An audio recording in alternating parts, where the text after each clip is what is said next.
Alexander Hamilton, January 11, 1755 or 1757, July 12, 1804, was an American military officer, statesman, and founding father who served as the first United States Secretary of the Treasury from 1789 to 1795.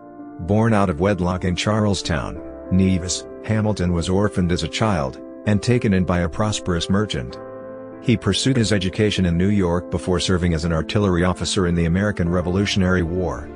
Hamilton saw action in the New York and New Jersey campaign, served for years as an aide to General George Washington, and helped secure American victory at the Siege of Yorktown. After the war, Hamilton served as a delegate from New York to the Congress of the Confederation. He resigned to practice law, and founded the Bank of New York. In 1786, Hamilton led the Annapolis Convention to replace the Articles of Confederation with the Constitution of the United States, which he helped ratify by writing 51 of the 85 installments of the Federalist Papers. As a trusted member of President Washington's first cabinet, Hamilton led the Department of the Treasury. He envisioned a central government led by an energetic president, a strong national defense, and an industrial economy. He successfully argued that the implied powers of the Constitution provided the legal authority to fund the national debt, assume the state's debts, and create the first Bank of the United States, which was funded by a tariff on imports, and a whiskey tax. He opposed American entanglement with the succession of unstable French revolutionary governments, and pushed for the Jay Treaty, which resumed friendly trade relations with Great Britain. He also persuaded Congress to establish the Revenue Cutter Service. Hamilton's views became the basis for the Federalist Party, which was opposed by the Democratic-Republican Party led by Thomas Jefferson. After resigning from the secretaryship, Hamilton resumed his legal and business activities. He supported the abolition of international slave trade. In the Quasi-War, Hamilton called for mobilization against France, and President John Adams appointed him as Major General, but the army did not see combat. Outraged by the president's response to the crisis, Hamilton opposed Adams' re-election campaign. Jefferson and Aaron Burr tied for the presidency in the Electoral College, and, despite philosophical differences, Hamilton elected Jefferson to defeat Burr, whom he found unprincipled. Vice President Burr ran for governor of New York in 1804, and Hamilton campaigned against him as unworthy. Taking offense, Burr challenged him to a duel in which Burr shot Hamilton, who died the next day. Scholars generally regard Hamilton as an astute and intellectually brilliant administrator, politician, and financier, if often impetuous. His ideas are credited with laying the foundation for American government and finance. Alexander Hamilton was born and spent part of his childhood in Charlestown, the capital of the island of Nevis in the British Leeward Islands. Hamilton and his older brother James Jr. were born out of wedlock to Rachel Fawcett, a married woman of half British and half French Huguenot descent, and James A. Hamilton, a Scotsman who was the fourth son of Alexander Hamilton, the Laird of Grange, Ayrshire. Hamilton's mother had been married previously on St. Croix, then ruled by Denmark, to Danish or German merchant Johann Michael Levine. They had one son, Peter Levine. In 1750, Fawcett left her husband and first son before traveling to St. Kitts, where she met James Hamilton. Hamilton and Fawcett moved together to Nevis, her birthplace, where she had inherited a seaside lot in town from her father. The Church of England denied membership and education to Alexander and James Jr. because their parents were not legally married. While their mother lived, they received individual tutoring and classes in a private school led by a Jewish headmistress. Alexander supplemented his education with a family library of 34 books. James Hamilton later abandoned Rachel Fawcett and their two sons, allegedly to spare her a charge of bigamy. After finding out that her first husband intended to divorce her under Danish law on grounds of adultery and desertion. Thereafter, Rachel moved with her two children to St. Croix, where she supported them by keeping a small store in Christiansted. She contracted yellow fever and died on February 19, 1768, leaving Hamilton orphaned. This may have had severe emotional consequences for him, even by the standards of an 18th-century childhood. In probate court, Fawcett's first husband seized her estate and obtained the few valuables that she had owned, including some household silver. Many items were auctioned off, but a friend purchased the family's books and returned them to Hamilton.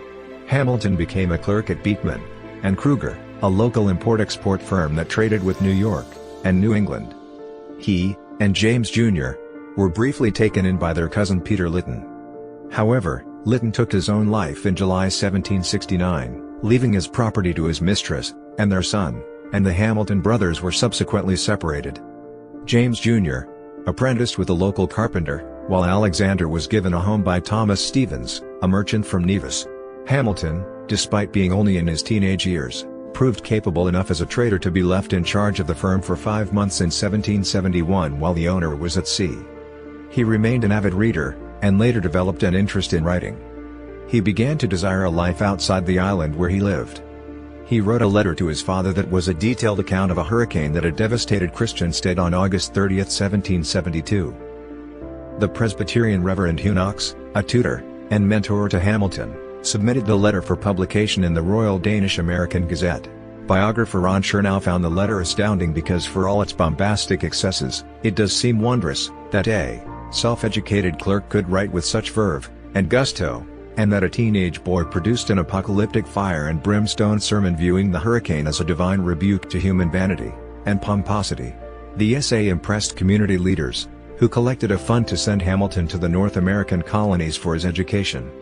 In October 1772, Hamilton arrived by ship in Boston, and proceeded from there to New York City. He took lodgings with the Irish-born Hercules Mulligan who, as the brother of a trader known to Hamilton's benefactors, assisted Hamilton in selling cargo that was to pay for his education and support. Later that year, in preparation for college work, Hamilton began to fill gaps in his education at the Elizabethtown Academy, a preparatory school run by Francis Barber in Elizabethtown, New Jersey. He there came under the influence of William Livingston, a local leading intellectual and revolutionary, with whom he lived for a time. Hamilton entered Mulligan's alma mater King's College in New York City in the autumn of 1773 as a private student, again boarding with Mulligan until officially matriculating in May 1774. His college roommate and lifelong friend Robert Troup spoke glowingly of Hamilton's clarity in concisely explaining the Patriots' case against the British in what is credited as Hamilton's first public appearance on July 6. Hamilton, Troup, and 4 other undergraduates formed an unnamed literary society that is regarded as a precursor of the Philalexian Society. Church of England clergyman Samuel Seabury published a series of pamphlets promoting the Loyalist cause in 1774, to which Hamilton responded anonymously with his first political writings, A Full Vindication of the Measures of Congress, and The Farmer Refuted. Seabury essentially tried to provoke fear in the colonies, and his main objective was to stop the potential union among the colonies. Hamilton published 2 additional pieces attacking the Quebec Act, and may have also authored the 15 anonymous installments of the Monitor for Holt's New York Journal. Hamilton was a supporter of the revolutionary cause before war began, although he did not approve of mob reprisals against Loyalists. On May 10, 1775, Hamilton won credit for saving his college's president, Loyalist Miles Cooper, from an angry mob by speaking to the crowd long enough for Cooper to escape. Hamilton was forced to discontinue his studies before graduating when the college closed its doors during the British occupation of the city. In 1775, after the first engagement of American troops with the British at Lexington and Concord, Hamilton and other King's College students joined a New York volunteer militia company called the Corsicans, whose name reflected the Corsican Republic that was suppressed 6 years earlier, and young American patriots would regard as a model to be emulated. He drilled with the company, before classes, in the graveyard of nearby St. Paul's Chapel. Hamilton studied military history and tactics on his own, and was soon recommended for promotion. Under fire from HMS Asia, he led the Hearts of Oak with support from Hercules Mulligan and the Sons of Liberty on a successful raid for British cannons in the battery, the capture of which resulted in the unit becoming an artillery company thereafter. 13. Through his connections with influential New York patriots such as Alexander McDougall and John Jay, Hamilton raised the New York Provincial Company of Artillery of 60 men in 1776, and was elected captain. The company took part in the campaign of 1776 in and around New York City, as rearguard of the Continental Army's retreat up Manhattan, serving at the Battle of Harlem Heights shortly after, as well as at the Battle of White Plains a month later. At the Battle of Trenton, it was stationed at the high point of town, the meeting of the present Warren and Broad Streets, to keep the Hessians pinned in the Trenton barracks. Hamilton participated in the Battle of Princeton on January 3, 1777. After an initial setback, Washington rallied the American troops, and led them in a successful charge against the British forces. After making a brief stand, the British fell back, some leaving Princeton, and others taking up refuge in Nassau Hall. Hamilton brought 3 cannons up, and had them fire upon the building. Then some Americans rushed the front door, and broke it down. The British subsequently put a white flag outside one of the windows. 194 British soldiers walked out of the building, and laid down their arms, thus ending the battle in an American victory. While being stationed in Morristown, New Jersey from December 1779 to March 1780, Hamilton met Elizabeth Schuyler, a daughter of General Philip Schuyler, and Catherine Van Rensselaer. They married on December 14, 1780, at the Schuyler Mansion in Albany, New York. They had 8 children: Philip, Angelica, Alexander, James, John, William, Eliza, and another Philip. Hamilton was invited to become an aide to William Alexander, Lord Stirling, and another general, perhaps Nathaniel Greene or Alexander McDougall. He declined these invitations, believing his best chance for improving his station in life was glory on the battlefield. Hamilton eventually received an invitation he felt he could not refuse, to serve as Washington's aide, with the rank of lieutenant colonel. Washington believed that aides-de-camp are persons in whom entire confidence must be placed, and it requires men of abilities to execute the duties with propriety and dispatch. Hamilton served 4 years as Washington's chief staff aide. He handled letters to Congress, state governors, and the most powerful generals of the Continental Army. He drafted many of Washington's orders and letters at the latter's direction. He eventually issued orders from Washington over Hamilton's own signature. Hamilton was involved in a wide variety of high-level duties, including intelligence, diplomacy, and negotiation with senior Army officers as Washington's emissary. During the war, Hamilton became the close friend of several fellow officers. His letters to the Marquis de Lafayette, and to John Lawrence, employing the sentimental literary conventions of the late 18th century, and alluding to Greek history and mythology, had been read by Jonathan Ned Katz's revelatory of a homosocial or even homosexual relationship.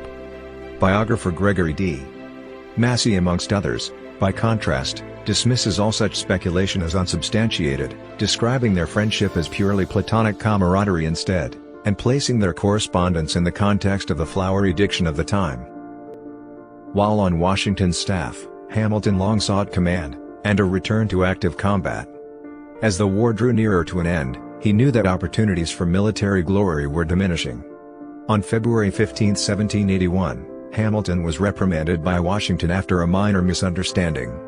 Although Washington quickly tried to mend their relationship, Hamilton insisted on leaving his staff. He officially left in March, and settled with his new wife Elizabeth Schuyler close to Washington's headquarters. He continued to repeatedly ask Washington, and others for a field command. Washington continued to demur, citing the need to appoint men of higher rank. This continued until early July 1781, when Hamilton submitted a letter to Washington with his commission enclosed, thus tacitly threatening to resign if he didn't get his desired command. On July 31, Washington relented, and assigned Hamilton as commander of a battalion of light infantry companies of the 1st and 2nd New York regiments, and 2 provisional companies from Connecticut. In the planning for the assault on Yorktown, Hamilton was given command of 3 battalions, which were to fight in conjunction with the Allied French troops in taking redoubts No. 9, and No. 10 of the British fortifications at Yorktown. Hamilton and his battalions took Redoubt No. 10 with bayonets in a nighttime action, as planned. The French also suffered heavy casualties, and took Redoubt No. 9. These actions forced the British surrender of an entire army at Yorktown, marking the de facto end of the war, although small battles continued for 2 more years until the signing of the Treaty of Paris, and the departure of the last British troops. After Yorktown, Hamilton returned to New York, and resigned his commission in March 1782. He passed the bar in July after 6 months of self-directed education, and, in October, was licensed to argue cases before the Supreme Court of the state of New York. He also accepted an offer from Robert Morris to become receiver of continental taxes for the state of New York. Hamilton was appointed in July 1782 to the Congress of the Confederation as a New York representative for the term beginning in November 1782. Before his appointment to Congress in 1782, Hamilton was already sharing his criticisms of Congress. He expressed these criticisms in his letter to James Twain dated September 3, 1780, "The fundamental defect is a want of power in Congress. The Confederation itself is defective, and requires to be altered. It is neither fit for war, nor peace. While on Washington's staff, Hamilton had become frustrated with the decentralized nature of the wartime Continental Congress, particularly its dependence upon the states for voluntary financial support that was not often forthcoming. Under the Articles of Confederation, Congress had no power to collect taxes or to demand money from the states. This lack of a stable source of funding had made it difficult for the Continental Army both to obtain its necessary provisions, and to pay its soldiers. During the war, and for some time after, Congress obtained what funds it could from subsidies from the King of France, European loans, and aid requested from the several states, which were often unable or unwilling to contribute. An amendment to the Articles had been proposed by Thomas Burke, in February 1781, to give Congress the power to collect a 5% impost, or duty on all imports, but this required ratification by all states. Securing its passage as law proved impossible after it was rejected by Rhode Island in November 1782. James Madison joined Hamilton in influencing Congress to send a delegation to persuade Rhode Island to change its mind. Their report recommending the delegation argued the national government needed not just some level of financial autonomy, but also the ability to make laws that superseded those of the individual states. Hamilton transmitted a letter arguing that Congress already had the power to tax, since it had the power to fix the sums due from the several states, but Virginia's rescission of its own ratification of this amendment ended the Rhode Island negotiations. While Hamilton was in Congress, discontented soldiers began to pose a danger to the young United States. Most of the Army was then posted at Newburgh, New York. Those in the Army were funding much of their own supplies, and they had not been paid in 8 months. Furthermore, after Valley Forge, the Continental officers had been promised in May 1778 a pension of half their pay when they were discharged. By the early 1780s, due to the structure of the government under the Articles of Confederation, it had no power to tax to either raise revenue or pay its soldiers. In 1782, after several months without pay, a group of officers organized to send a delegation to lobby Congress, led by Captain Alexander McDougall. The officers had 3 demands: the Army's pay, their own pensions, and commutation of those pensions into a lump sum payment if Congress were unable to afford the half-salary pensions for life. Congress rejected the proposal. Several congressmen, including Hamilton, Robert Morris, and Governor Morris, attempted to use the so-called Newburgh Conspiracy as leverage to secure support from the states, and in Congress for funding of the national government. They encouraged McDougall to continue his aggressive approach, implying unknown consequences if their demands were not met, and defeated proposals designed to end the crisis without establishing general taxation, that the states assume the debt to the Army, or that an impost be established dedicated to the sole purpose of paying that debt. Hamilton suggested using the Army's claims to prevail upon the states for the proposed national funding system. The Morrises and Hamilton contacted General Henry Knox to suggest he and the officers defy civil authority, at least by not disbanding if the Army were not satisfied. Hamilton wrote Washington to suggest that Hamilton covertly take direction of the officers' efforts to secure redress, to secure continental funding but keep the Army within the limits of moderation. Washington wrote Hamilton back, declining to introduce the Army. After the crisis had ended, Washington warned of the dangers of using the Army as leverage to gain support for the national funding plan. On March 15, Washington diffused the Newburgh situation by addressing the officers personally. Congress ordered the Army officially disbanded in April 1783. In the same month, Congress passed a new measure for a 25-year impost, which Hamilton voted against. That again required the consent of all the states. It also approved a commutation of the officers' pensions to 5 years of full pay. Rhode Island again opposed these provisions, and Hamilton's robust assertions of national prerogatives in his previous letter were widely held to be excessive. In June 1783, a different group of disgruntled soldiers from Lancaster, Pennsylvania sent Congress a petition demanding their back pay. When they began to march toward Philadelphia, Congress charged Hamilton and 2 others with intercepting the mob. Hamilton requested militia from Pennsylvania's Supreme Executive Council, but was turned down. Hamilton instructed Assistant Secretary of War William Jackson to intercept the men. Jackson was unsuccessful. The mob arrived in Philadelphia, and the soldiers proceeded to harangue Congress for their pay. Hamilton argued that Congress ought to adjourn to Princeton, New Jersey. Congress agreed, and relocated there. Frustrated with the weakness of the central government, Hamilton, while in Princeton, drafted a call to revise the Articles of Confederation. This resolution contained many features of the future Constitution of the United States, including a strong federal government with the ability to collect taxes, and raise an army. It also included the separation of powers into the legislative, executive, and judicial branches. Hamilton resigned from Congress in 1783. When the British left New York in 1783, he practiced there in partnership with Richard Harrison. He specialized in defending Tories and British subjects, as in Rutgers v. Waddington, in which he defeated a claim for damages done to a brewery by the Englishmen who held it during the military occupation of New York. He pleaded for the Mayor's Court to interpret state law consistent with the 1783 Treaty of Paris, which had ended the Revolutionary War, 64–69. In 1784, Hamilton founded the Bank of New York. Long dissatisfied with the Articles of Confederation as too weak to be effective, Hamilton played a major leadership role at the 1786 Annapolis Convention. He drafted its resolution for a constitutional convention, and in doing so brought one step closer to reality his longtime desire to have a more effectual, more financially self-sufficient federal government.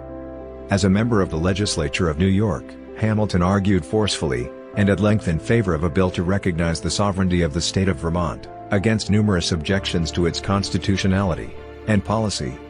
Consideration of the bill was deferred to a later date. From 1787 to 1789, Hamilton exchanged letters with Nathaniel Chipman, a lawyer representing Vermont.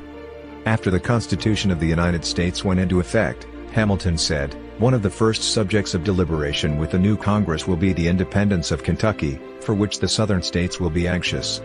The northern will be glad to find a counterpoise in Vermont." Vermont was admitted to the Union in 1791. In 1788, he was awarded a Master of Arts degree from King's College, now reconstituted as Columbia College, for his work in reopening the college, and placing it on firm financial footing. In 1787, Hamilton served as Assemblyman from New York County in the New York State Legislature, and was chosen as a delegate for the Constitutional Convention by his father-in-law Philip Schuyler, 191. Even though Hamilton had been a leader in calling for a new constitutional convention, his direct influence at the convention itself was quite limited. Governor George Clinton's faction in the New York legislature had chosen New York's other two delegates, John Lansing Jr. and Robert Yates, and both of them opposed Hamilton's goal of a strong national government. Thus, whenever the other two members of the New York delegation were present, they decided New York's vote, to ensure that there were no major alterations to the Articles of Confederation, 195. Early in the convention Hamilton made a speech proposing a president for life. It had no effect upon the deliberations of the convention. He proposed to have an elected president, and elected senators who would serve for life, contingent upon good behavior, and subject to removal for corruption or abuse. This idea contributed later to the hostile view of Hamilton as a monarchist sympathizer, held by James Madison. According to Madison's notes, Hamilton said in regards to the executive, the English model was the only good one on this subject. The hereditary interest of the king was so interwoven with that of the nation, and his personal emoluments so great, that he was placed above the danger of being corrupted from abroad. Let one executive be appointed for life who dares execute his powers. Hamilton argued, and let me observe that an executive is less dangerous to the liberties of the people when in office during life than for 7 years. It may be said this constitutes as an elective monarchy. But by making the executive subject to impeachment, the term monarchy cannot apply. In his notes of the convention, Madison interpreted Hamilton's proposal as claiming power for the rich and well-born. Madison's perspective all but isolated Hamilton from his fellow delegates, and others who felt they did not reflect the ideas of revolution and liberty. During the convention, Hamilton constructed a draft for the Constitution based on the convention debates, but he never presented it. This draft had most of the features of the actual Constitution. In this draft, the Senate was to be elected in proportion to the population, being 2/5 the size of the House, and the President and Senators were to be elected through complex multi-stage elections, in which chosen electors would elect smaller bodies of electors. They would hold office for life, but were removable for misconduct. The President would have an absolute veto.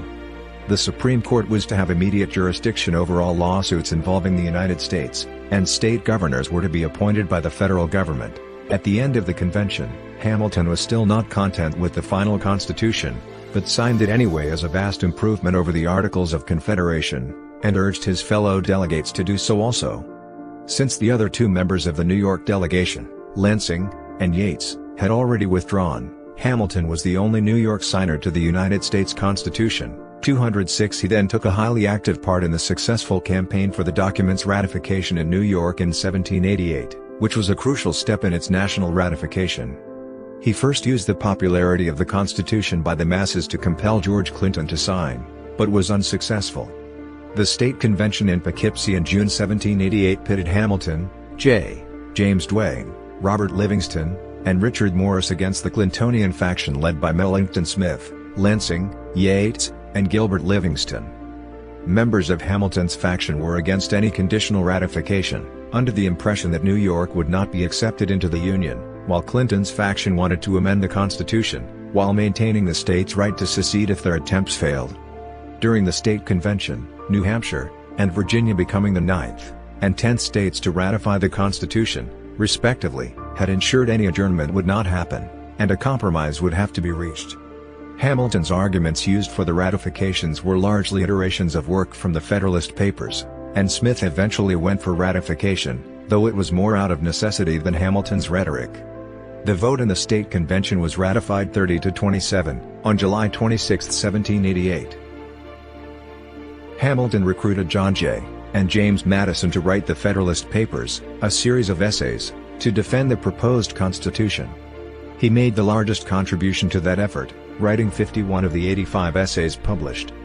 Hamilton supervised the entire project, enlisted the participants, wrote the majority of the essays, and oversaw the publication. During the project, each person was responsible for their areas of expertise. Jay covered foreign relations. Madison covered the history of republics and confederacies, along with the anatomy of the new government. Hamilton covered the branches of government most pertinent to him, the executive and judicial branches, with some aspects of the Senate, as well as covering military matters and taxation.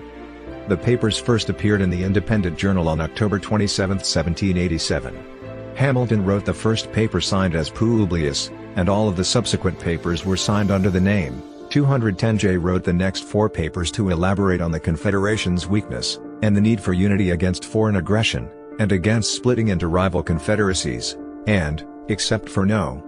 64, was not further involved. 211 Hamilton's highlights included discussion that although republics have been culpable for disorders in the past, advances in the science of politics had fostered principles that ensured that those abuses could be prevented, such as the division of powers, legislative checks and balances, an independent judiciary, and legislators that were represented by electors. No. 7-9. Hamilton also wrote an extensive defense of the Constitution, No. 23-36, and discussed the Senate, and executive, and judicial branches, No. 65-85. Hamilton and Madison worked to describe the anarchic state of the Confederation, No. 15-22, and the two have been described as not being significantly different in thought during this time period. In contrast to their stark opposition later in life, subtle differences appeared with the two when discussing the necessity of standing armies. Before the adjournment of the House in September 1789, they requested Hamilton to make a report on suggestions to improve the public credit by January 1790. Hamilton had written to Robert Morris as early as 1781, that fixing the public credit will win their objective of independence. The sources that Hamilton used ranged from Frenchmen such as Jacques Necker and Montesquieu to British writers such as Hume, Hobbes, and Malachy Postlethwaite. While writing the report, he also sought out suggestions from contemporaries such as John Witherspoon and Madison. Although they agreed on additional taxes such as distilleries and duties on imported liquors and land taxes, Madison feared that the securities from the government debt would fall into foreign hands. 244-45. In the report, Hamilton felt that the securities should be paid at full value to their legitimate owners, including those who took the financial risk of buying government bonds that most experts thought would never be redeemed. He argued that liberty and property security were inseparable, and that the government should honor the contracts, as they formed the basis of public and private morality. To Hamilton, the proper handling of the government debt would also allow America to borrow at affordable interest rates, and would also be a stimulant to the economy. Hamilton divided the debt into national and state, and further divided the national debt into foreign and domestic debt. While there was agreement on how to handle the foreign debt, especially with France, there was not with regards to the national debt held by domestic creditors. During the Revolutionary War, affluent citizens had invested in bonds, and war veterans had been paid with promissory notes, and IOUs that plummeted in price during the Confederation. In response, the war veterans sold the securities to speculators for as little as 15 to 20 cents on the dollar. Hamilton felt the money from the bonds should not go to the soldiers who had shown little faith in the country's future, but the speculators that had bought the bonds from the soldiers. The process of attempting to track down the original bondholders along with the government showing discrimination among the classes of holders if the war veterans were to be compensated also weighed in as factors for Hamilton. As for the state debts, Hamilton suggested consolidating them with the national debt, and label it as federal debt, for the sake of efficiency on a national scale. The last portion of the report dealt with eliminating the debt by utilizing a sinking fund that would retire 5% of the debt annually until it was paid off. Due to the bonds being traded well below their face value, the purchases would benefit the government as the securities rose in price. 300 When the report was submitted to the House of Representatives, detractors soon began to speak against it. Some of the negative views expressed in the House were that the notion of programs that resembled British practice were wicked, and that the balance of power would be shifted away from the representatives to the executive branch. William Maclay suspected that several congressmen were involved in government securities, seeing Congress in an unholy league with New York speculators. 302 Congressman James Jackson also spoke against New York, with allegations of speculators attempting to swindle those who had not yet heard about Hamilton's report. 303. The involvement of those in Hamilton's circle such as Schuyler, William Duer, James Duane, Gouverneur Morris, and Rufus King as speculators was not favorable to those against the report, either, though Hamilton personally did not own or deal a share in the debt. 304 250 Madison eventually spoke against it by February 1790. Although he was not against current holders of government debt to profit, he wanted the windfall to go to the original holders. Madison did not feel that the original holders had lost faith in the government, but sold their securities out of desperation. 305 The compromise was seen as egregious to both Hamiltonians, and their dissidents such as Maclay, and Madison's vote was defeated 36 votes to 13 on February 22. 305 255. The fight for the national government to assume state debt was a longer issue, and lasted over 4 months. During the period, the resources that Hamilton was to apply to the payment of state debts was requested by Alexander White, and was rejected due to Hamilton's not being able to prepare information by March 3, and was even postponed by his own supporters in spite of configuring a report the next day, which consisted of a series of additional duties to meet the interest on the state debts. 297-98 Duer resigned as Assistant Secretary of the Treasury, and the vote of assumption was voted down 31 votes to 29 on April 12. 258-59. During this period, Hamilton bypassed the rising issue of slavery in Congress, after Quakers petitioned for its abolition, returning to the issue the following year.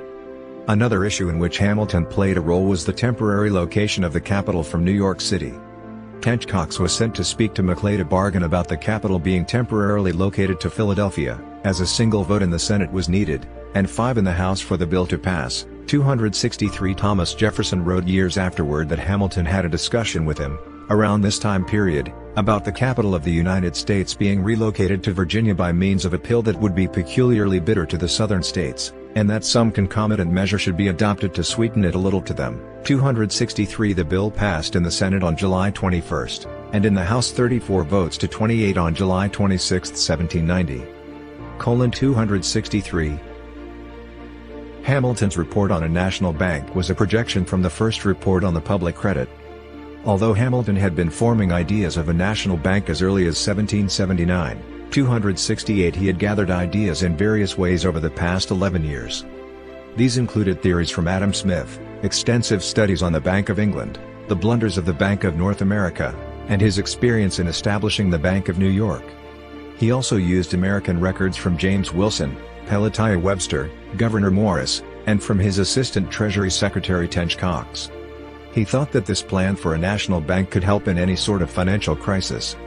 Hamilton suggested that Congress should charter the national bank with a capitalization of $10 million, 1/5 of which would be handled by the government. Since the government did not have the money, it would borrow the money from the bank itself, and repay the loan in 10 even annual installments, 194. The rest was to be available to individual investors.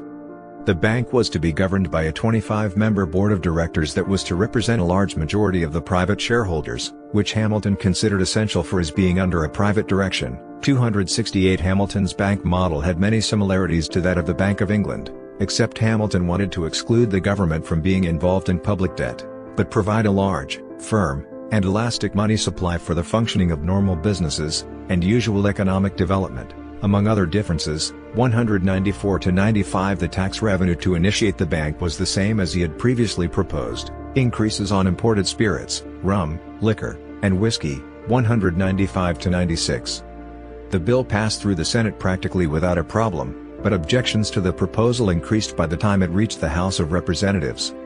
It was generally held by critics that Hamilton was serving the interests of the Northeast by means of the bank, and those of the agrarian lifestyle would not benefit from it. 270 among those critics was James Jackson of Georgia, who also attempted to refute the report by quoting from the Federalist Papers. 270 Madison and Jefferson also opposed the bank bill.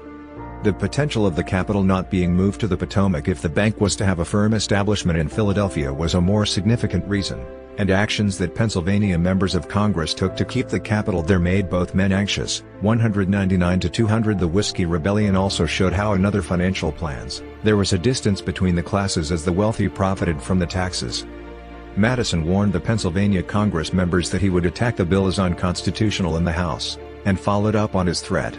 200 Madison argued his case of where the power of a bank could be established within the Constitution, but he failed to sway members of the House, and his authority on the Constitution was questioned by a few members. 200-01 The bill eventually passed in an overwhelming fashion 39-20, on February 8, 1791.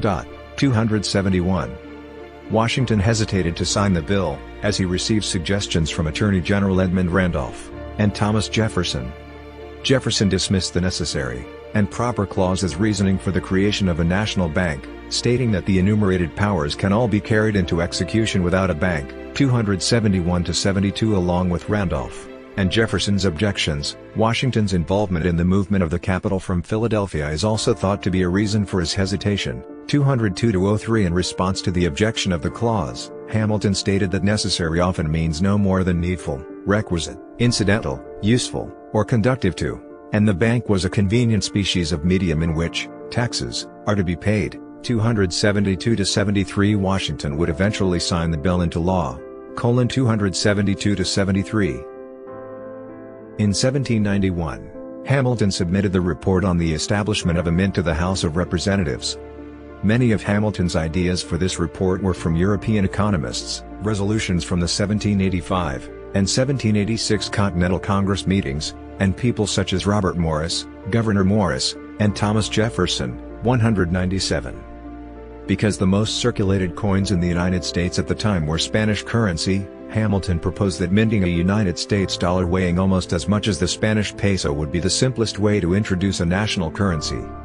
Hamilton differed from European monetary policymakers in his desire to overprice gold relative to silver, on the grounds that the United States would always receive an influx of silver from the West Indies. 197 Despite his own preference for a monometallic gold standard, he ultimately issued a bimetallic currency at a fixed 15-to-1 ratio of silver to gold. 197.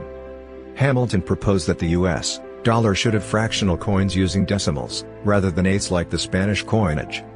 This innovation was originally suggested by Superintendent of Finance Robert Morris, with whom Hamilton corresponded after examining one of Morris's Nova Constellatio coins in 1783.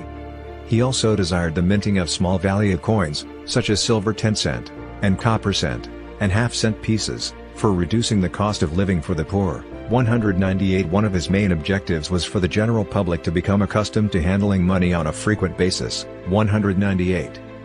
By 1792, Hamilton's principles were adopted by Congress, resulting in the Coinage Act of 1792, and the creation of the Mint. There was to be a $10 gold eagle coin, a silver dollar, and fractional money ranging from 1/2 to 50 cents. The coining of silver and gold was issued by 1795. Smuggling off American coasts was an issue before the Revolutionary War, and after the Revolution it was more problematic. Along with smuggling, lack of shipping control, pirating, and a revenue unbalance were also major problems. In response, Hamilton proposed to Congress to enact a naval police force called revenue cutters in order to patrol the waters, and assist the custom collectors with confiscating contraband.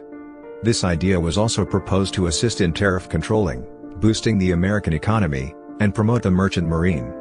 It is thought that his experience obtained during his apprenticeship with Nicholas Kruger was influential in his decision-making. Concerning some of the details of the system of cutters, Hamilton wanted the first 10 cutters in different areas in the United States, from New England to Georgia.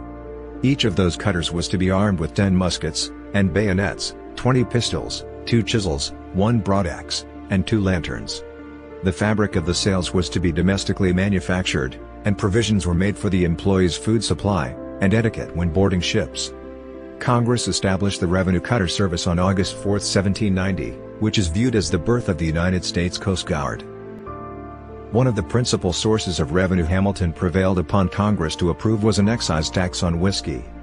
In his first tariff bill in January 1790, Hamilton proposed to raise the $3 million needed to pay for government operating expenses, and interest on domestic and foreign debts by means of an increase on duties on imported wines, distilled spirits, tea, coffee, and domestic spirits.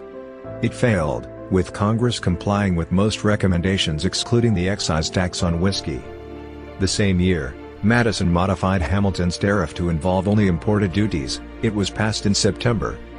In response of diversifying revenues, as 3/4 of revenue gathered was from commerce with Great Britain, Hamilton attempted once again during his report on public credit when presenting it in 1790 to implement an excise tax on both imported and domestic spirits. The taxation rate was graduated in proportion to the whiskey proof, and Hamilton intended to equalize the tax burden on imported spirits with imported and domestic liquor. In lieu of the excise on production, citizens could pay 60 cents by the gallon of dispensing capacity, along with an exemption on small stills used exclusively for domestic consumption. He realized the loathing that the tax would receive in rural areas, but thought of the taxing of spirits more reasonable than land taxes. Opposition initially came from Pennsylvania's House of Representatives protesting the tax. William Maclay had noted that not even the Pennsylvanian legislators had been able to enforce excise taxes in the western regions of the state. Hamilton was aware of the potential difficulties, and proposed inspectors the ability to search buildings that distillers were designated to store their spirits, and would be able to search suspected illegal storage facilities to confiscate contraband with a warrant. Although the inspectors were not allowed to search houses and warehouses, they were to visit twice a day, and file weekly reports in extensive detail. Hamilton cautioned against expedited judicial means, and favored a jury trial with potential offenders. As soon as 1791, locals began to shun or threaten inspectors, as they felt the inspection methods were intrusive. Inspectors were also tarred, and feathered, blindfolded, and whipped. Hamilton had attempted to appease the opposition with lowered tax rates, but it did not suffice. Strong opposition to the whiskey tax by cottage producers in remote, rural regions erupted into the Whiskey Rebellion in 1794. In western Pennsylvania and western Virginia, whiskey was the basic export product, and was fundamental to the local economy.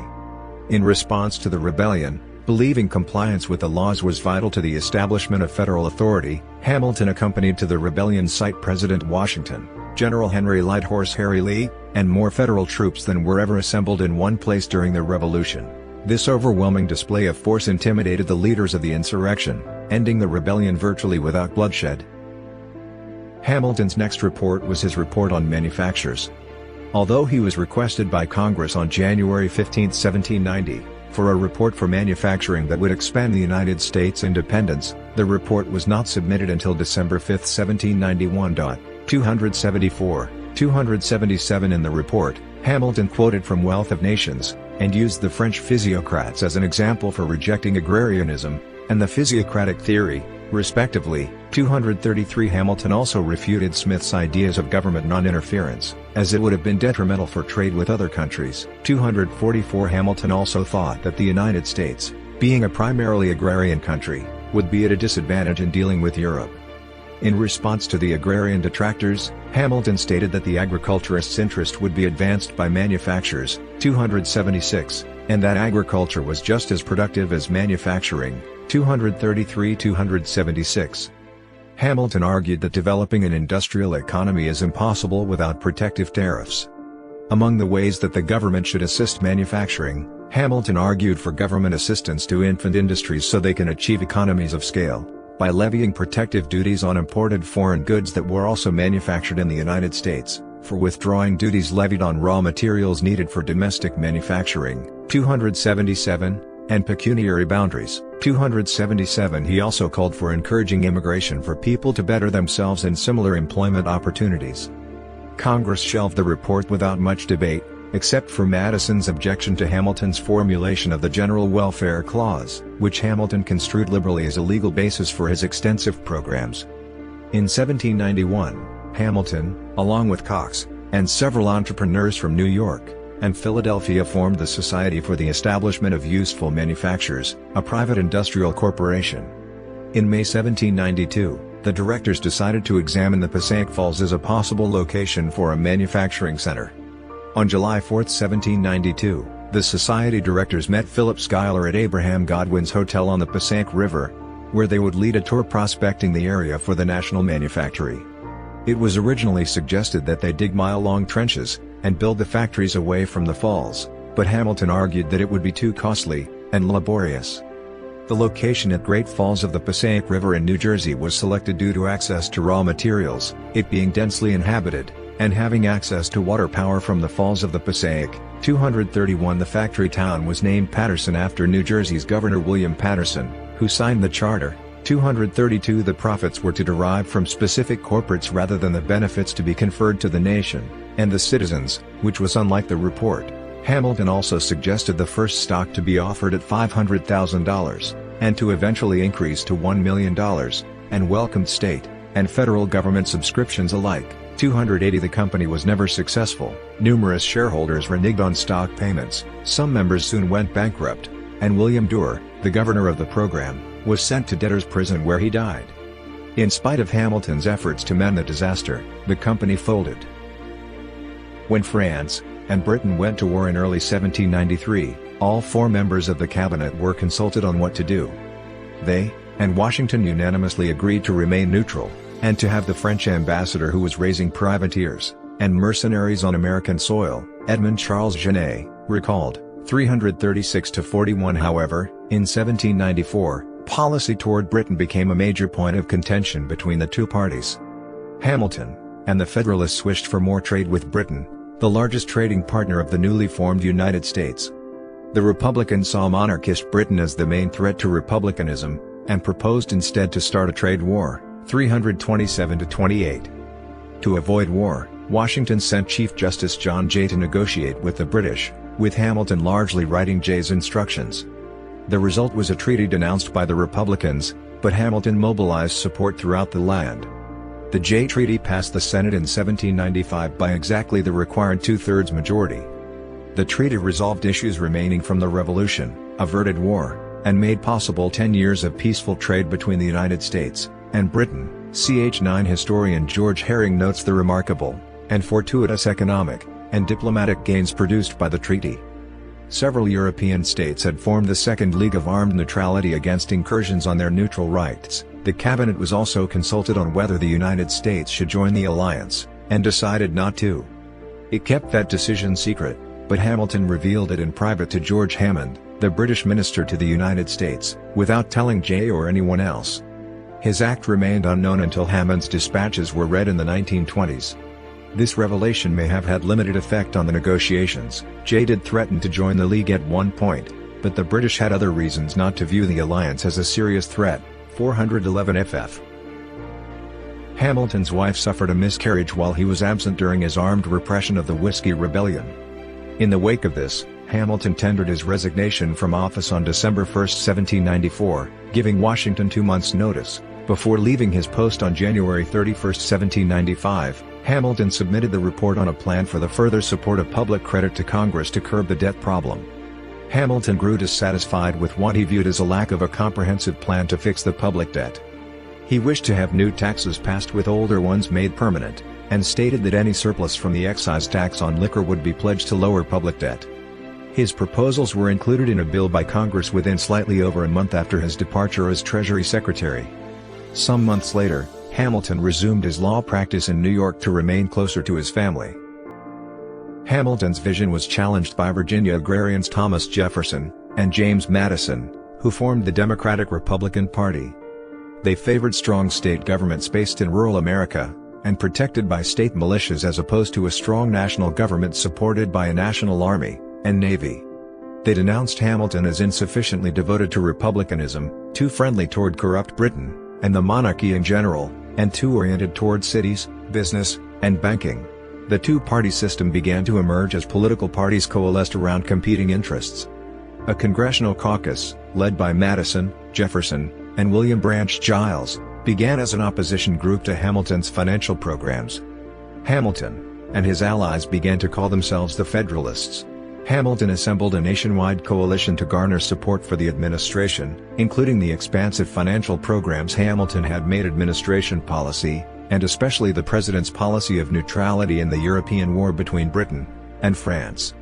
Hamilton publicly denounced French minister Genet, who commissioned American privateers and recruited Americans for private militias to attack British ships and colonial possessions of British allies. Eventually, even Jefferson joined Hamilton in seeking Genet's recall. If Hamilton's administrative republic was to succeed, Americans had to see themselves first as citizens of a nation, and experience an administration that proved firm, and demonstrated the concepts found within the Constitution. The Federalists did impose some internal direct taxes, but they departed from most implications of Hamilton's administrative republic as risky. The Republicans opposed banks and cities, and favored the series of unstable revolutionary governments in France. They built their own national coalition to oppose the Federalists. Both sides gained the support of local political factions, and each side developed its own partisan newspapers. Noah Webster, John Fenno, and William Cobbett were energetic editors for the Federalists, while Benjamin Franklin Bache and Philip Freneau were fiery Republican editors. All of their newspapers were characterized by intense personal attacks, major exaggerations, and invented claims. In 1801, Hamilton established a daily newspaper, the New York Evening Post, and brought in William Coleman as its editor.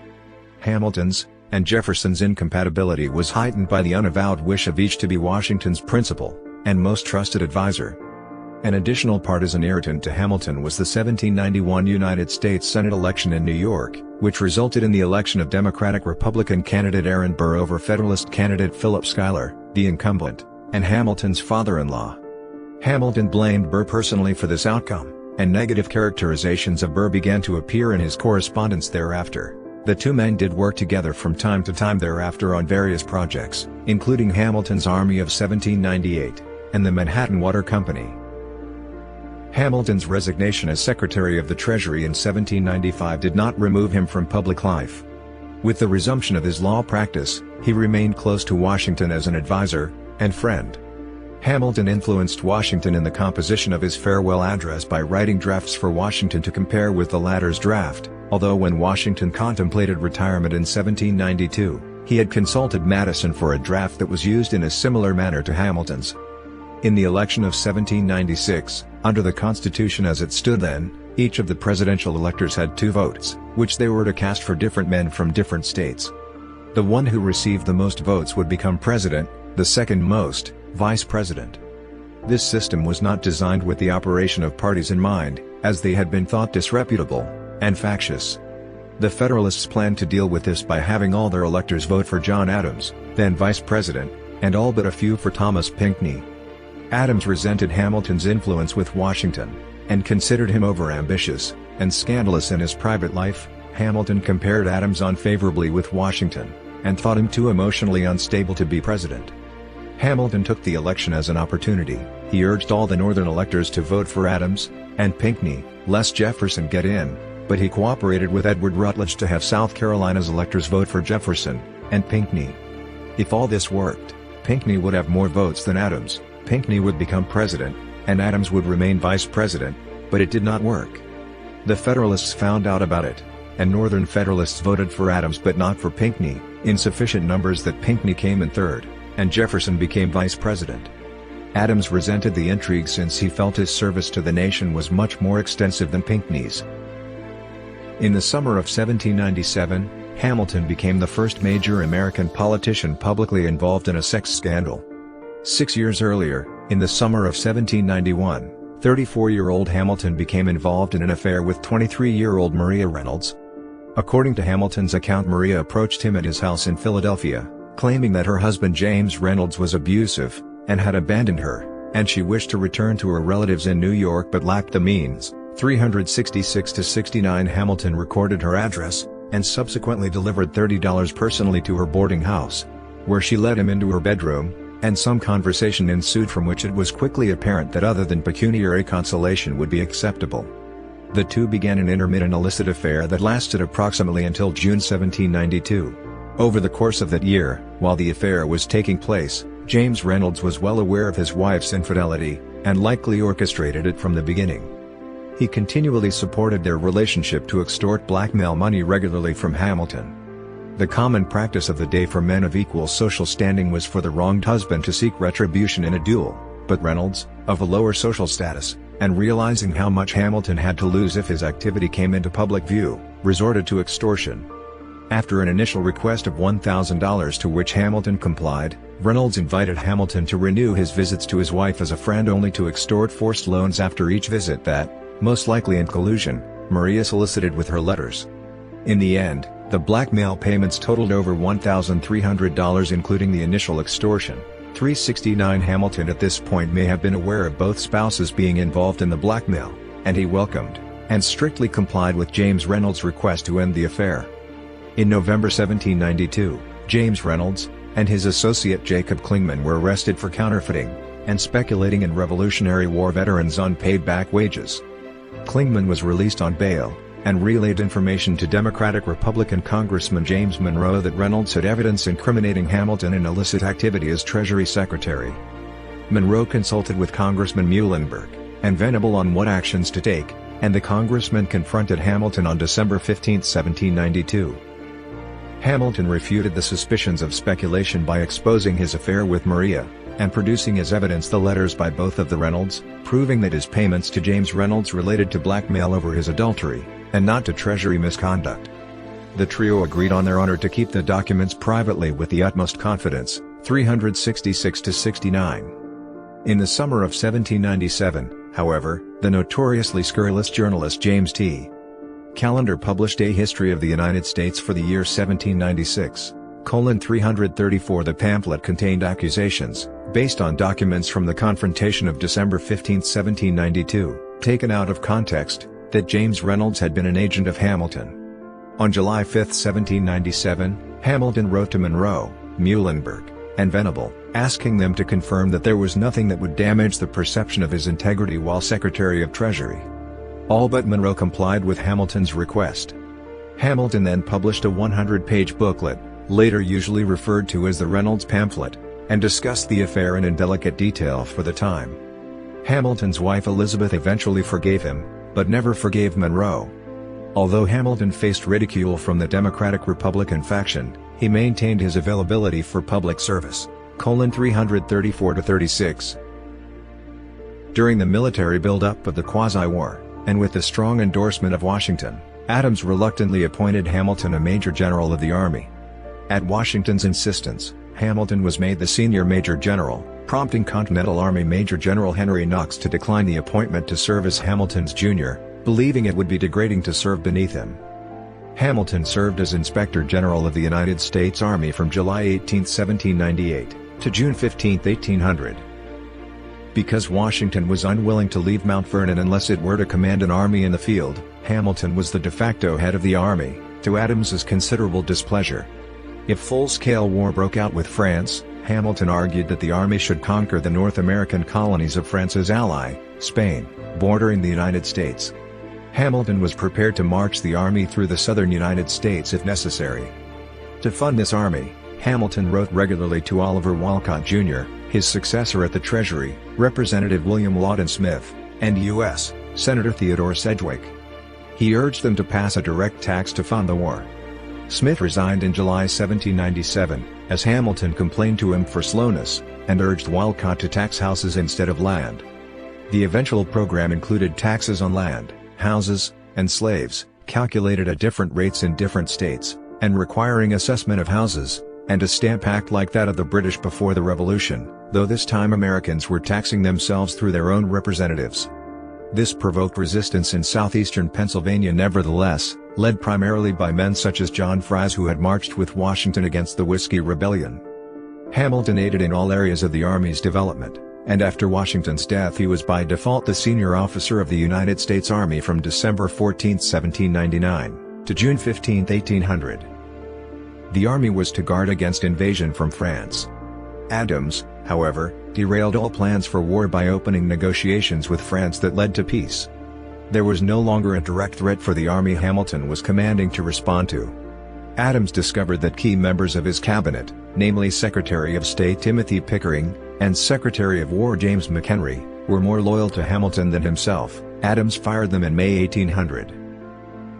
In November 1799, the Alien and Sedition Acts had left one Democratic-Republican newspaper functioning in New York City.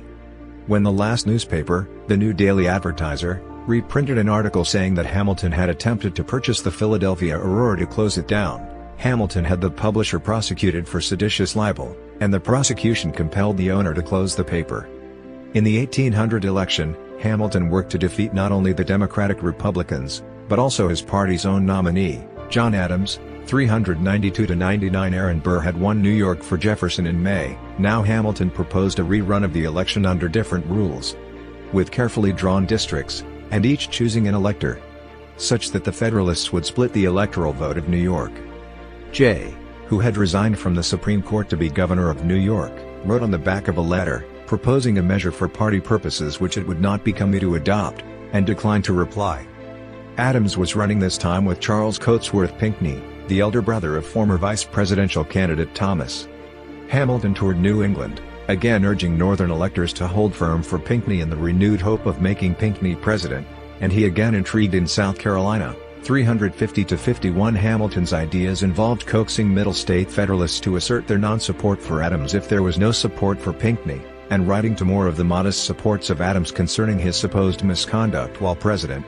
350-51. Hamilton expected to see Southern states such as the Carolinas cast their votes for Pinckney and Jefferson, and would result in the former being ahead of both Adams and Jefferson. 394-95.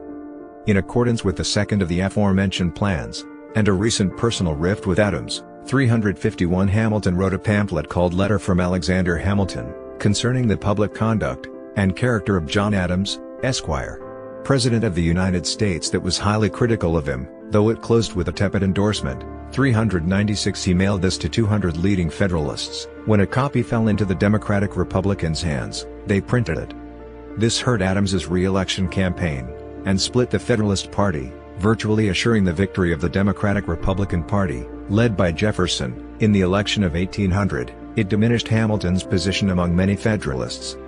Jefferson had beaten Adams, but both he and Aaron Burr had received 73 votes in the Electoral College. With Jefferson and Burr tied, the House of Representatives had to choose between the two men. 352-399. Several Federalists who opposed Jefferson supported Burr, and for the first 35 ballots, Jefferson was denied a majority. Before the 36th ballot, Hamilton threw his weight behind Jefferson, supporting the arrangement reached by James A. Bayard of Delaware, in which 5 Federalist representatives from Maryland and Vermont abstained from voting, allowing those states' delegations to go for Jefferson, ending the impasse, and electing Jefferson president rather than Burr. 350-51. Even though Hamilton did not like Jefferson, and disagreed with him on many issues, he viewed Jefferson as the lesser of two evils. Hamilton spoke of Jefferson as being by far not so a dangerous man, and of Burr as a mischievous enemy to the principal measure of the past administration. It was for that reason, along with the fact that Burr was a Northerner, and not a Virginian, that many Federalist representatives voted for him. Contradictory. Hamilton wrote many letters to friends in Congress to convince the members to see otherwise. 352-401. The Federalists rejected Hamilton's diatribe as reasons to not vote for Burr. 353-401. Although historian Cokie Roberts claimed that Hamilton's campaign against Burr was a major reason Burr failed to win in the end. Nevertheless, Burr would become vice president after losing to Jefferson. When it became clear that Jefferson had developed his own concerns about Burr, and would not support his return to the vice presidency, Burr sought the New York governorship in 1804 with Federalist support, against the Jeffersonian Morgan Lewis, but was defeated by forces including Hamilton. Soon after Lewis' gubernatorial victory, the Albany Register published Charles D. Cooper's letters, citing Hamilton's opposition to Burr, and alleging that Hamilton had expressed a still more despicable opinion of the vice president at an upstate New York dinner party. Cooper claimed that the letter was intercepted after relaying the information, but stated he was unusually cautious in recollecting the information from the dinner. Burr, sensing an attack on his honor, and recovering from his defeat, demanded an apology in the form of a letter. Hamilton wrote a letter in response, and ultimately refused because he could not recall the instance of insulting Burr. Hamilton would also have been accused of recanting Cooper's letter out of cowardice. 423-24 After a series of attempts to reconcile were to no avail, a duel was arranged through liaisons on June 27, 1804. 426. The concept of honor was fundamental to Hamilton's vision of himself, and of the nation. Historians have noted, as evidence of the importance that honor held in Hamilton's value system, that Hamilton had previously been a party to 7 affairs of honor as a principal, and to 3 as an advisor or second. Such affairs of honor were often concluded prior to reaching their final stage, i.e., a duel. Before the duel, Hamilton wrote an explanation of his decision to participate while at the same time intending to throw away his shot. His desire to be available for future political matters also played a factor. A week before the duel, at an annual Independence Day dinner of the Society of the Cincinnati, both Hamilton and Burr were in attendance. Separate accounts confirm that Hamilton was uncharacteristically effusive while Burr was, by contrast, uncharacteristically withdrawn. Accounts also agree that Burr became roused when Hamilton, again uncharacteristically, sang a favorite song, which recent scholarship indicates that it was "How Stands the Glass Around," an anthem sung by military troops about fighting and dying in war. The duel began at dawn on July 11, 1804, along the west bank of the Hudson River on a rocky ledge in Weehawken, New Jersey. Both opponents were rowed over from Manhattan separately from different locations, as the spot was not accessible from the west due to the steepness of the adjoining cliffs. Coincidentally, the duel took place relatively close to the location of the duel that had ended the life of Hamilton's eldest son, Philip, 3 years earlier. Lots were cast for the choice of position, and which second should start the duel. Both were won by Hamilton's second, who chose the upper edge of the ledge for Hamilton facing the city to the east, toward the rising sun. After the seconds had measured the paces, Hamilton, according to both William P. Van Ness and Burr, raised his pistol as if to try the light, and had to wear his glasses to prevent his vision from being obscured. Hamilton also refused the more sensitive hairspring setting for the dueling pistols offered by Nathaniel Pendleton. Vice President Burr shot Hamilton, delivering what proved to be a fatal wound. Hamilton's shot broke a tree branch directly above Burr's head. Neither of the seconds, Pendleton nor Van Ness, could determine who fired first, as each claimed that the other man had fired first. Soon after, they measured and triangulated the shooting, but could not determine from which angle Hamilton had fired. Burr's shot hit Hamilton in the lower abdomen above his right hip. The bullet ricocheted off Hamilton's second or third false rib, fracturing it, and causing considerable damage to his internal organs, particularly his liver and diaphragm, before becoming lodged in his first or second lumbar vertebra. 429 The biographer Ron Chernow considers the circumstances to indicate that, after taking deliberate aim, Burr fired second, while the biographer James Ernest Cook suggests that Burr took careful aim and shot first, and Hamilton fired while falling, after being struck by Burr's bullet. The paralyzed Hamilton was immediately attended by the same surgeon who tended Philip Hamilton, and ferried to the Greenwich Village boarding house of his friend William Bayard Jr., who had been waiting on the dock. On his deathbed, Hamilton asked the Episcopal Bishop of New York, Benjamin Moore, to give him Holy Communion. Moore initially declined to do so on the grounds that participating in a duel was a mortal sin, and that Hamilton, although undoubtedly sincere in his faith, was not a member of the Episcopalian denomination. After leaving, Moore was persuaded to return that afternoon by the urgent pleas of Hamilton's friends. Upon receiving Hamilton's solemn assurance that he repented for his part in the duel, Moore gave him communion. After final visits from his family, friends, and considerable suffering for at least 31 hours, Hamilton died at 2 o'clock the following afternoon, July 12, 1804, at Bayard's home just below the present Gansevoort Street.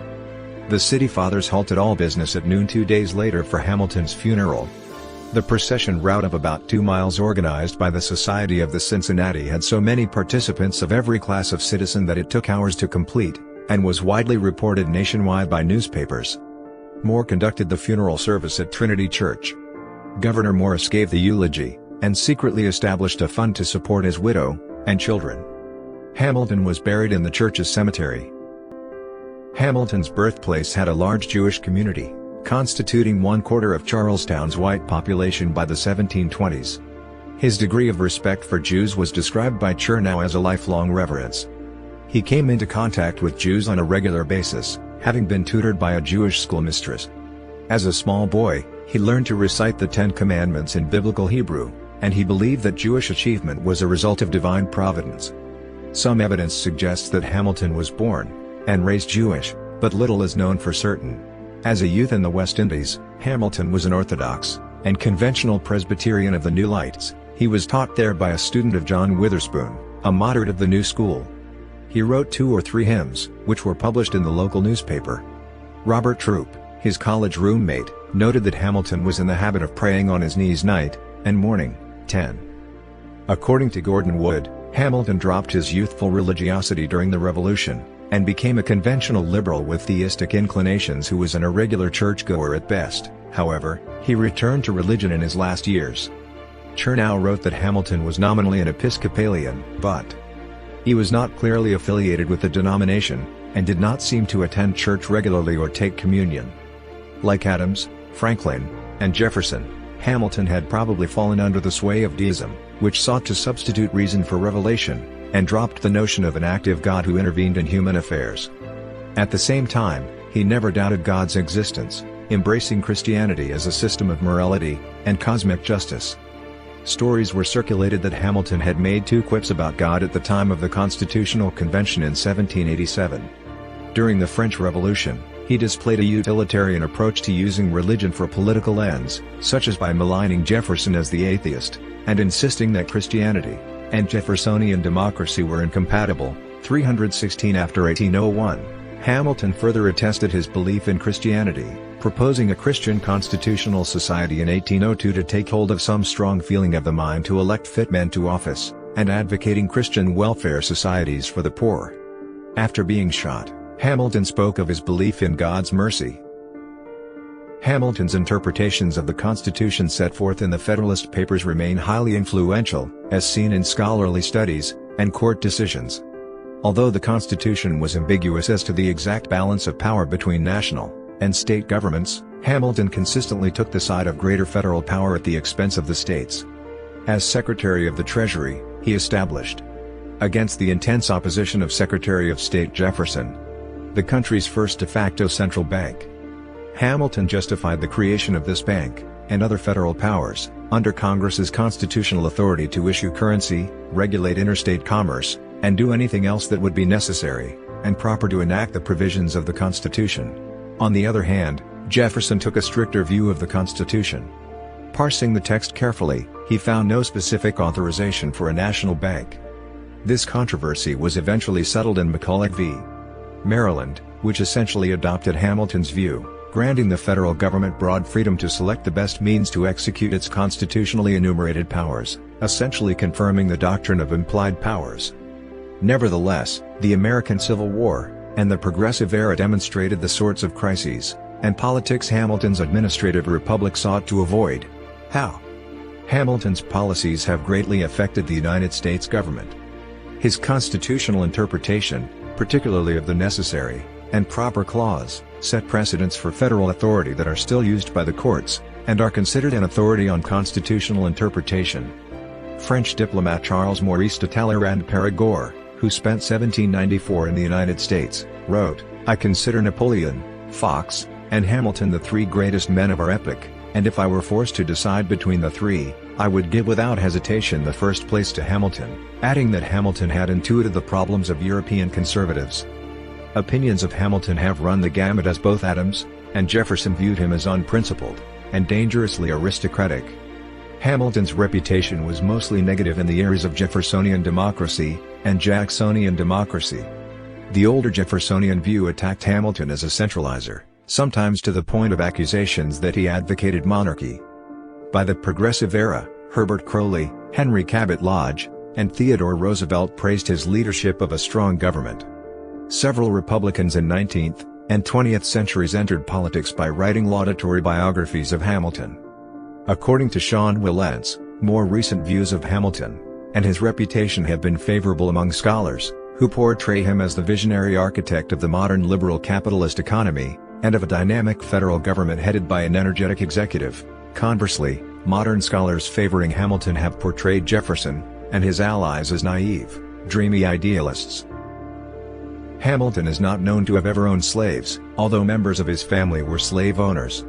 At the time of her death, Hamilton's mother owned 2 slaves, and wrote a will leaving them to her sons. However, due to their illegitimacy, Hamilton and his brother were held ineligible to inherit her property, and never took ownership of the slaves. 17 later, as a youth in St. Croix, Hamilton worked for a company trading in commodities that included slaves. 17 He occasionally handled slave transactions as the legal representative of his own family members, and one of his grandsons interpreted some of these journal entries as being purchases for himself. In 1840, his son John maintained that his father never owned a slave, but on the contrary, having learned that a domestic whom he had hired was about to be sold by her master, he immediately purchased her freedom. By the time of Hamilton's early participation in the American Revolution, his abolitionist sensibilities had become evident. He was active during the Revolutionary War in trying to raise black troops for the army with the promise of freedom. In the 1780s and 1790s, Hamilton generally opposed pro-slavery Southern interests, which he saw as hypocritical to the values of the Revolution. In 1785, he joined his close associate John Jay in founding the New York Manumission Society, which successfully promoted the abolition of the international slave trade in New York City, and passed a state law to end slavery in New York through a decades-long process of emancipation with a final end to slavery in the state on July 4, 1827. At a time when most white leaders doubted the capacity of blacks, Hamilton believed slavery was morally wrong, and wrote that their natural faculties are as good as ours. Unlike contemporaries such as Jefferson, who considered the removal of freed slaves to a Western territory, West Indies, or Africa to be essential to any plan for emancipation, Hamilton pressed for emancipation without such provisions. 22 Hamilton and other Federalists supported the Haitian Revolution, which had originated as a slave revolt. 23 His suggestions helped shape the Haitian Constitution. In 1804, when Haiti became an independent state with a majority black population, Hamilton urged closer economic and diplomatic ties. 23 Hamilton has been portrayed as the patron saint of the American school economic philosophy that, according to one historian, later dominated American economic policy after 1861. His ideas and work influenced the 19th-century German economist Friedrich List, and Abraham Lincoln's chief economic advisor, Henry Charles Carey. As early as the fall of 1781, Hamilton firmly supported government intervention in favor of business after the manner of Jean-Baptiste Galabert. In contrast to the British policy of international mercantilism, which he believed skewed benefits to colonial and imperial powers, Hamilton was a pioneering advocate of protectionism. He is credited with the idea that industrialization would only be possible with tariffs to protect the infant industries of an emerging nation. Political theorists credit Hamilton with the creation of the modern administrative state, citing his arguments in favor of a strong executive, linked to the support of the people, as the linchpin of an administrative republic. The dominance of executive leadership in the formulation and carrying out of policy was, in his view, essential to resist the deterioration of a republican government. Some scholars have raised similarities between Hamiltonian recommendations and the development of Meiji Japan as evidence of the global influence of Hamilton's theory.